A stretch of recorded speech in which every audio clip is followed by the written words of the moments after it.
మారుతి గారు నాకు ఒక 10 ఏళ్లుగా స్నేహితుడండి. ఆయన అల్లు అర్జున్ గారికి క్లోజ్ ఫ్రెండ్. ఒక యానిమేషన్ దీంట్లో అల్లు అర్జున్ గారి హీరో కాకముందు యానిమేటర్ కావాలన్నప్పుడు ఆయన కోచింగ్ ఇచ్చారు. అలాగే ఆయన చాలా యాడ్స్ చేశారు. చిరంజీవి గారి పార్టీకి కూడా ఆయన యాడ్స్ చేయడం జరిగింది. అలాగే రామ్ గోపాల్ వర్మ గారి సినిమాలకి లోగోస్ డిజైన్, చాలా ఆయన యానిమేటర్ డిజైనర్ కూడా. అక్కడ నుంచి ఆయన నాకు పరిచయం అల్లు అర్జున్ గారి ద్వారా. సో ఆయన ఒకసారి కలిసినప్పుడు ఆయన అనుకుంటున్న ఈ కాన్సెప్ట్ నచ్చి మా స్నేహితులం ఈ సినిమాని ప్రారంభించాలనుకున్నామండి. నేను మా ఫ్రెండ్స్ కలిపి ఈ సినిమాని తీసాము. దీన్ని సహకరించిన వాళ్ళందరికీ నా ధన్యవాదాలు. మేము ఫ్యామిలీ లాగా పిక్నిక్ లాగా ఏం చేయలేదండి. ఈ సినిమా ఫస్ట్ అంతా ఒక ఫ్యామిలీ లాగా చేసామంటూ ఉంటారు కదా, అలా ఏం చేయలేదు. ప్రొఫెషనల్గానే తీసాం సినిమాని. ఫస్ట్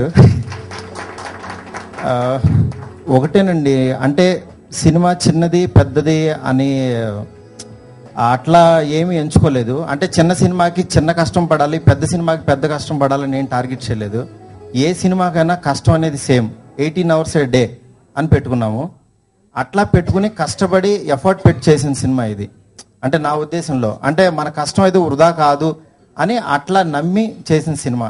అంటే మనకి యాక్చువల్గా ఏంటంటే ఒక్కో సబ్జెక్ట్కి ఇంత బడ్జెట్ ఉండాలి, ఇంత ఇవన్నీ ఉంటే కానీ సినిమా రాదు అని అనుకుంటూ ఉంటారు కదా. అలా కాకుండా మాకున్న పరిధిలోనే మ్యాక్సిమం రిచ్గా చేయడానికి చేసిన సినిమా అనమాట. మ్యాక్సిమం ఎంతైతే ఎఫర్ట్ పెట్టి చేయాలో అంతా పెట్టి చేసాము.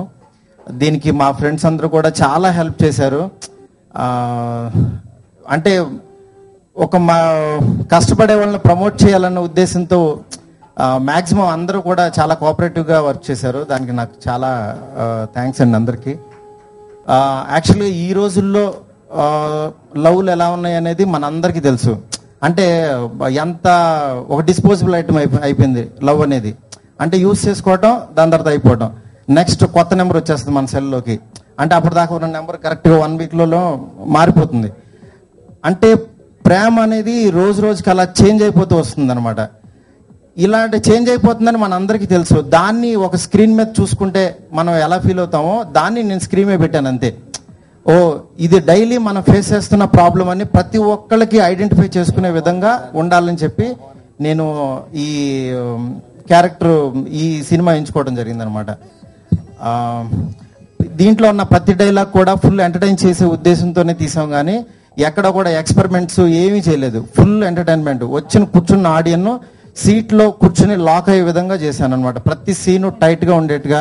ఏదో సిగరెట్ల సాంగ్లు ఉంటాయి కదా, అట్లా వెళ్ళిపోయే సాంగ్స్ కూడా ఏం పెట్టలేదు. అన్ని మాంటేజ్ సాంగ్స్ పెట్టుకున్నాను. ఫారెన్ సాంగ్స్ అలాంటివి ఏమి ఉండవు. హ్యాపీగా కూర్చున్నంతసేపు సాంగ్స్ కూడా ఇన్బిల్ట్ వచ్చి వెళ్ళిపోతూ ఉంటాయి. కావాలని ఫోర్స్డ్ కామెడీ కానీ అలాంటివి కూడా ఏమి ఉండవు. క్యారెక్టర్స్ కూడా దాంట్లో జంధ్యాల గారు, ఒక వంశీ గారి స్టైల్లో ఉండాలని చెప్పి వాళ్ళ మూవీస్ చూసి ఎక్కువ ఇన్స్పైర్ అయిన వాడిని. అందుకని చెప్పి అలా ఉండాలని చెప్పి ఇలా ఎంచుకున్న సబ్జెక్ట్ అనమాట ఇది.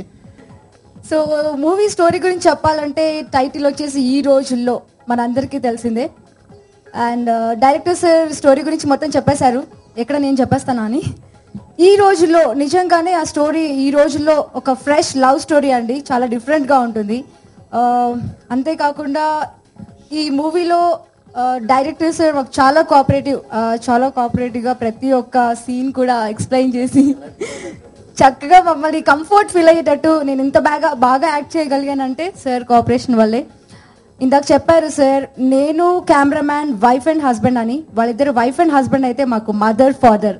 అంత చక్కగా మేము అంటే మా మదర్ చెప్తున్నారు, మా ఫాదర్ చెప్తున్నారు అని ఫీల్ అయి చేశాను నేను. సో నిజంగా sir thank you so much ఈ మూవీలో నాకు ఆపర్చునిటీ ఇచ్చినందుకు. అండ్ హీరో గురించి చెప్పాలంటే హీరో కూడా చాలా కోఆపరేటివ్. అండ్ కొన్ని సీన్స్లో తను కూడా చాలా చక్కగా కోఆపరేట్ చేయడం వల్ల మేమిద్దరం కలిసి చాలా బాగా చేసాం. కొన్ని రొమాంటిక్ సీన్స్ కావచ్చు, అండ్ డైలాగ్ మేమిద్దరం కలిసి చేసిన సీన్స్ కావచ్చు. అండ్ అంతేకాకుండా ఈ మూవీకి మ్యూజిక్ కూడా సూపర్బ్ అండి, ఎక్స్ట్రాడినరీగా ఉంటుంది నిజంగా. అండ్ సార్ చెప్పినట్టు మూవీకి ప్రాణం హీరోయిన్స్ సార్. మీరేంటి సార్ మ్యూజిక్ కెమెరామెన్ అంటారు?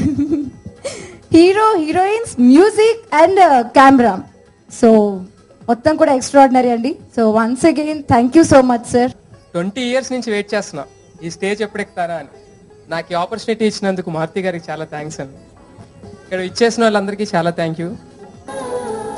యూనిట్ని తాము పరిచయం చేసుకోవడం కానీ, ఆర్టిస్టులు మాట్లాడడం కానీ సంతా కూడా ఈరోజు ఈ కార్యక్రమం చూస్తూ ఉంటే ఈ రోజుల్లో అనే టైటిల్ ఎంత చక్కగా ఆప్ట్గా ఉందో, సో ఈ కార్యక్రమాన్ని నిర్వహించిన తీరు కూడా అంతే కరెక్ట్గా ఉంది.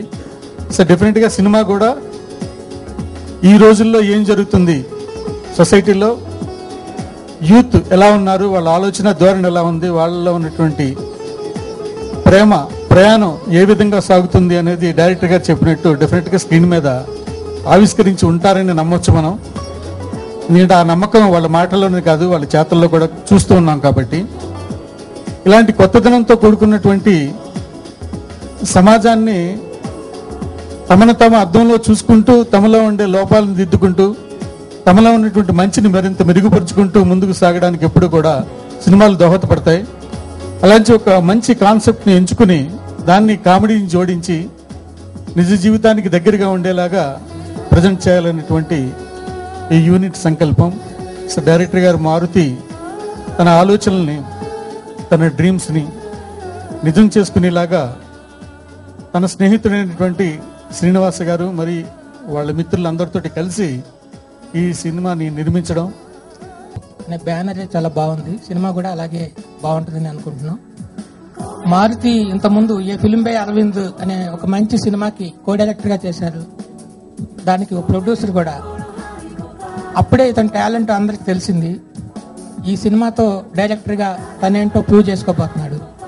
అట్లాగే మనలో ఒకడు మన టీవీ9 సీను, గీతాట్ సీను, బన్నీ సీను అని మనం అంతా ఆత్మీయంగా పిలుచుకునే మన శ్రీనివాస్ ప్రొడ్యూసర్గా ఈ సినిమాతో మంచి సక్సెస్ కావాలని కోరుకుంటున్నాను.